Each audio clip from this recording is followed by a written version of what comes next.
عليكم ورحمة الله وبركاته. الحمد لله رب العالمين، الصلاة والسلام على أشرف المرسلين وعلى آله وصحبه أجمعين، أما بعد، فأعوذ بالله من الشيطان الرجيم. بسم الله الرحمن الرحيم.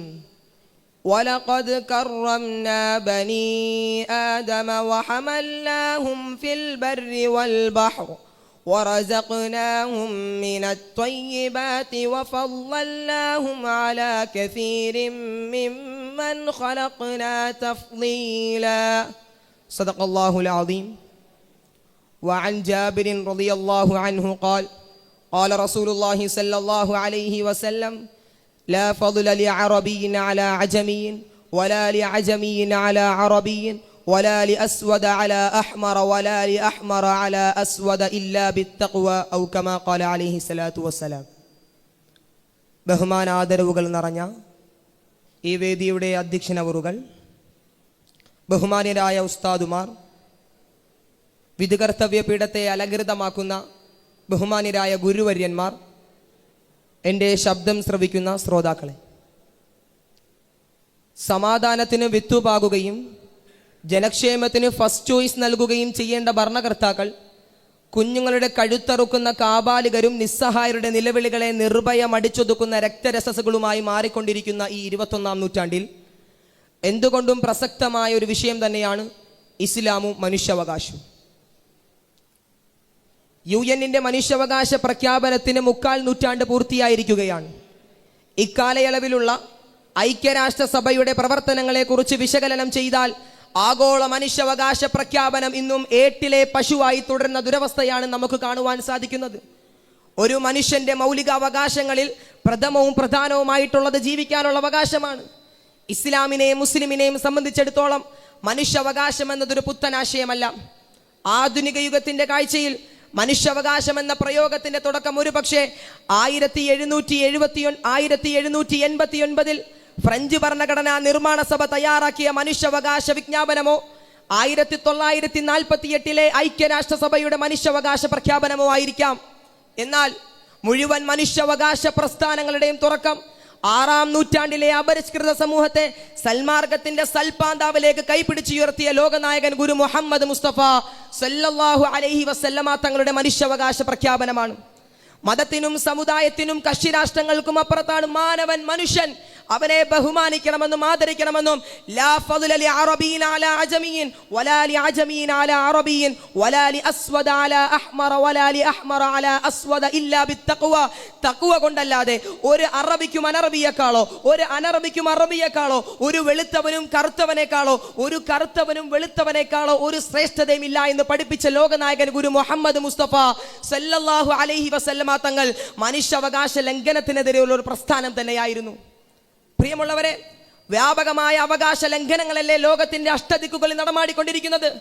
ലോക ജനതയുടെ സുരക്ഷിതത്വം ഉറപ്പുവരുത്തുന്നതിനും കുറഞ്ഞ പക്ഷം അവരുടെ അവകാശങ്ങളെങ്കിലും നേടിക്കൊടുക്കുവാൻ ബാധ്യതയുള്ള UN ഏജൻസികൾ സാമ്രാജ്യത്വത്തിന്റെ കാവൽ നായ്ക്കളായി തരം താഴ്ന്നിരിക്കുകയാണ്.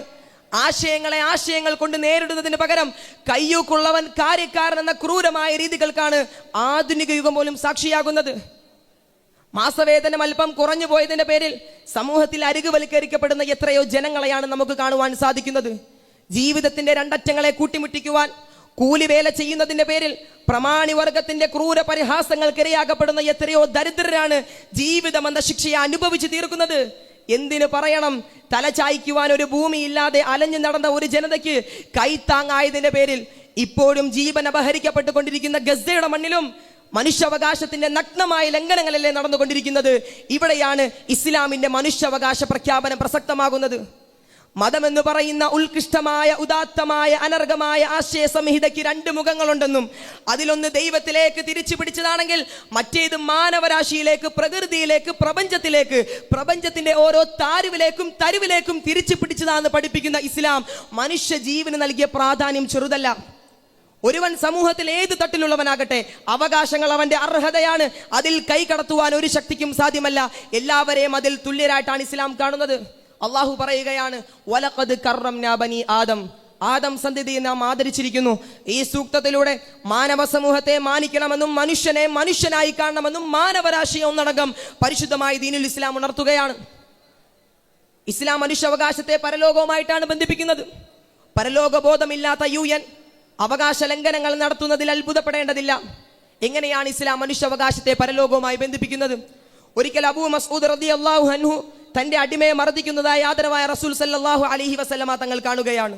ഉടനെ പ്രവാചകൻ പ്രതിവചിച്ചു, അബൂ മസ്ഊദ്, താങ്കൾ വലിയവനാണെങ്കിൽ താങ്കളെക്കാൾ വലിയവനാണ് അള്ളാഹു. ഈ വാക്കുകൾ അബൂ മസ്ഊദ് റളിയല്ലാഹു അൻഹു ഇടനെഞ്ചിലാണ് തറച്ചത്.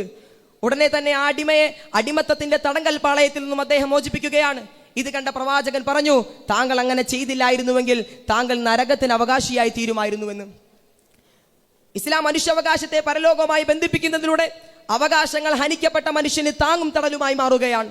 പ്രിയമുള്ളവരെ, വിശക്കുന്നവൻ അന്നവും നാണം മറയ്ക്കുവാൻ വസ്ത്രവും തലചായ്ക്കുവാൻ ഒരു പാർപ്പിടവും ഓരോ മനുഷ്യനും നേടിക്കൊടുക്കുവാനുള്ള വ്യവസ്ഥകൾ ഇസ്ലാമിന്റെ മാത്രം പ്രത്യേകതയാണ്. മനുഷ്യൻ ചെയ്ത ഏത് പാപത്തിനും അള്ളാഹുവിന്റെ അടുക്കൽ മാപ്പുണ്ടെന്നും എന്നാൽ അപരനോട് ചെയ്ത പാതകങ്ങൾക്ക് മാപ്പില്ലെന്ന് പഠിപ്പിക്കുന്ന ഇസ്ലാം അവകാശങ്ങൾ ഹനിക്കപ്പെട്ട മനുഷ്യനെ ചേർത്ത് പിടിക്കുകയാണ്. അതുകൊണ്ടല്ലേ ആദരവായ റസൂൽ സല്ലല്ലാഹു അലൈഹി വസല്ലമ തങ്ങൾ പറഞ്ഞത്, വത്തഖി ദഅവത്തിൽ മദ്ലൂം ലൈസ ബൈനഹു വബൈനല്ലാഹി ഹിജാബ്.